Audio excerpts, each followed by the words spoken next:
बिस्मिल्लाहिर्रहमानिर्रहीम बिस्मिल्लाहिर्रहमानिर्रहीम। आज का जो हमारा लेक्चर है वो है द ब्रेक स्टेटमेंट। आज के लेक्चर में हम ब्रेक स्टेटमेंट ब्रीफली एक्सप्लेन करेंगे कि सी प्रोग्रामिंग में हम ब्रेक स्टेटमेंट कहाँ और किस लिए इस्तेमाल करते हैं। और एक ब्रेक स्टेटमेंट है और दूसरा है कंटिन्यू स्टेटमेंट। तो आज हम सिर्फ ब्रेक स्टेटमेंट पढ़ेंगे। तो चलो स्टार्ट करते हैं। We often come across situation where we want to jump out of a loop instantly without waiting to get back to the conditional test. The keyword break allow us to do this.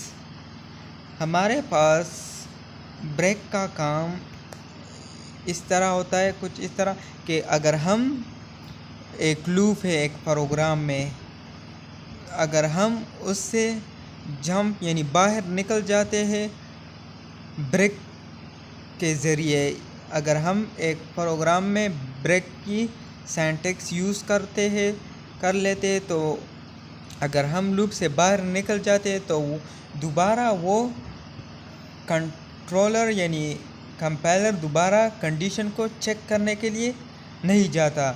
फिर हमारे पास direct result output show करेगा। यानी हमारे पास break का काम है कि वो कि कंपाइलर को दोबारा कंडीशन की तरफ नहीं, यानी एक प्रोग्राम को स्टॉप कर लेता है। सादा अल्फाज में ये कि ब्रेक हमारे पास प्रोग्राम को स्टॉप कर लेता है। एक लूप को अगर हम चाहते हैं कि इस लूप को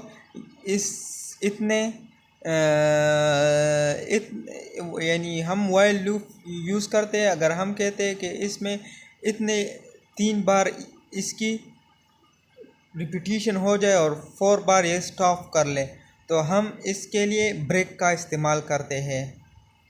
तो बेसिकली ब्रेक का काम होता है कि हमारे पास प्रोग्राम को स्टॉप करता है। यानी हमारे पास यहाँ से where we want to jump out of a loop instantly without waiting to get back to the condition test। यानी ब्रेक का काम ये है कि अगर एक बार आप लूप से निकल जाते और हमने ब्रेक का सिंटैक्स यूज़ किया है प्रोग्राम में, तो वो हमें दोबारा कंडीशन टेस्ट यानी जो कंडीशन दिए है उसकी तरफ नहीं जाएंगे, डायरेक्ट रिज़ल्ट की तरफ। ब्रेक का काम ये है। When break is encountered inside any loop, control automatically passes to the first statement after the loop। जो इससे पहले मैंने बताया इसका मतलब यही है। Break statement in C program has the following two usages. When a break statement is encountered inside a loop, the loop is immediately terminated and the program control resumes at the next statement following the loop। यानी हमारे पास अगर एक loop के दरमियान हम break statement use कर ले, तो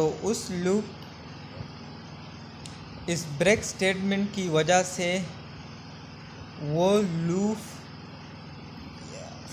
यानी ख़त्म हो जाता है और दूसरे स्टेटमेंट की तरफ कंपाइलर यानी प्रोग्राम कंट्रोल चला जाता है, यानी कंपाइलर चला जाता है। When a break statement is encountered inside a loop, यानी हमारे पास लूप के दरमियान ब्रेक स्टेटमेंट यूज़ कर ले, the loop is immediately terminated, तो लूप हमारे पास ख़त्म हो जाता है। and the program controller resume at the next statement, तो हमारे पास प्रोग्राम कंट्रोलर दूसरे स्टेटमेंट को चला जाता है। तो ये है हमारे पास one usage of break statement inside a loop. It can be used to terminate a case in the switch statement. ये हमारे पास स्विच स्टेटमेंट में यानी एक स्विच स्टेटमेंट है, उसको ख़त्म करने के लिए हमारे पास ब्रेक इस्तेमाल होता है। स्विच स्टेटमेंट किसे कहते हैं तो हम ये नेक्स्ट लेक्चर में पढ़ेंगे, ब्रीफली पढ़ेंगे कि स्विच स्टेटमेंट किसे कहते हैं। बस इतना इतना याद रखो कि हमारे पास स्विच स्टेटमेंट को टर्मिनेट करने के लिए ब्रेक का इस्तेमाल होता है। A break is usually associated with an if. Syntax. अब हम ब्रेक की सिंटैक्स पढ़ेंगे कि हम प्रोग्राम में ब्रेक किस तरह इस्तेमाल करते हैं। The syntax of a break statement in C is, हमारे पास जो प्रोग्राम में हम सिंटैक्स यूज़ करते हैं ब्रेक की, वो इस तरह होगा। अगर हम इस तरह सिंटैक्स प्रोग्राम में ना लिख लें तो वो हमारे पास ब्रेक का काम नहीं करेगा। तो इसको गौर से देख लो। अब हम एक फ्लो डायग्राम है, इससे आप लोगों को समझ आ जाएगा आसानी से। यहाँ एक प्रोग्राम हमने स्टार्ट किया, फिर हमने एक कंडीशनल कोड दिया, फिर इसके बाद हमने कंडीशन दिया।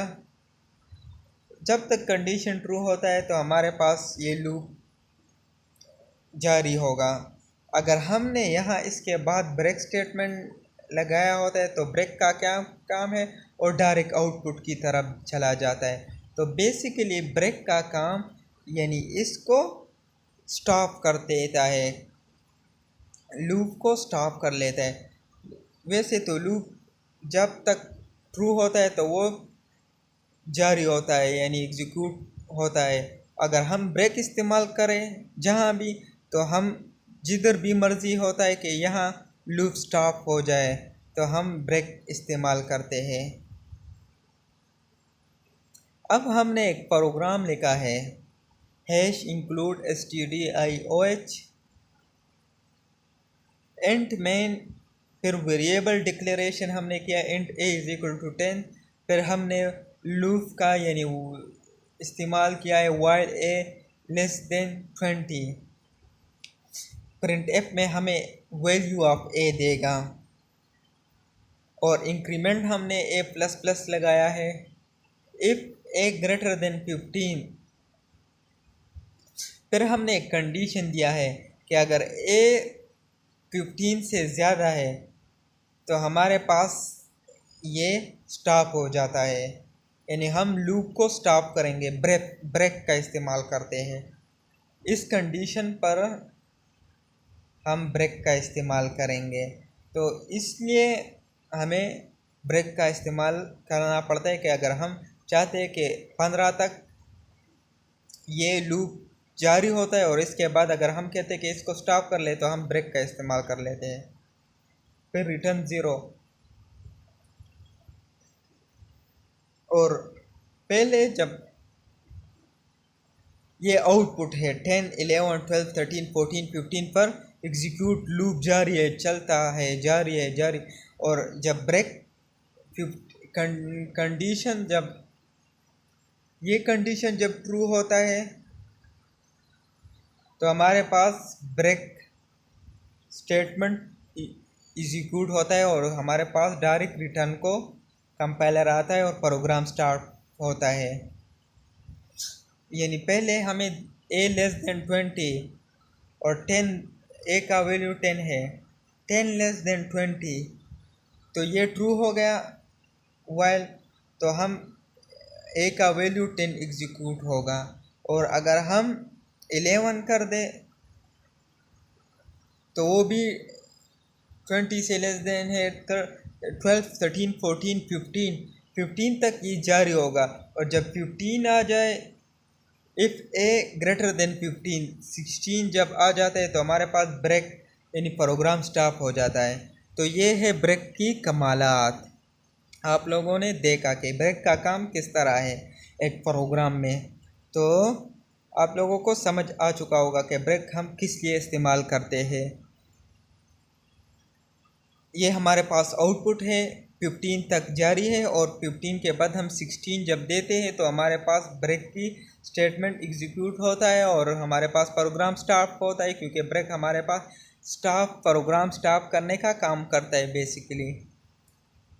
ये है आज का हमारा लेक्चर। इसके बाद हम कंटिन्यू पढ़ेंगे स्टेटमेंट, और आज के लिए ये काफ़ी है। वस्सलाम।